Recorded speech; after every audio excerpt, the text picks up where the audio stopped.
സത്യത്തിൽ ഈ നെയ്യാറ്റിൻകര ഗോപൻ സ്വാമിയെ കുറിച്ചിട്ട് ആരും അറിഞ്ഞിട്ടില്ല. ഇനി ആ രണ്ട് മക്കളും ആ വീട്ടുകാരും അടുത്തുള്ള അയൽവക്കത്തുള്ള ആളുകൾ മാത്രമേ അറിഞ്ഞിട്ടുള്ളൂ.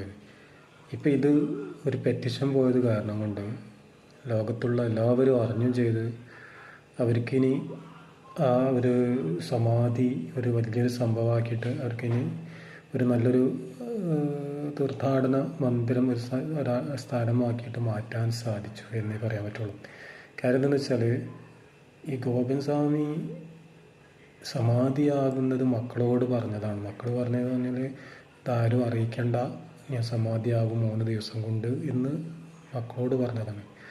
അപ്പം ഈ 9-ാം തീയതി സമാധിയായിട്ട് ഒരു 4-5 ദിവസം കഴിഞ്ഞിട്ടാണ് ഇവർ ആ പോസ്റ്റർ ഒട്ടിക്കുന്നത്.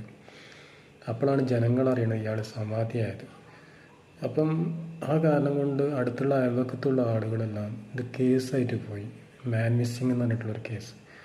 ഇപ്പം അത് സമാധി അന്ന് മക്കൾ ചെയ്തതിനായിട്ട് മഹാസമാധിയായിട്ട് മാറാൻ ആ ഗോപൻ സ്വാമിക്കും സാധിച്ചു, ആ കുടുംബത്തിനും സാധിച്ചു. ഇതെല്ലാം ദൈവത്തിൻ്റെ ഒരു കളിയാണ്.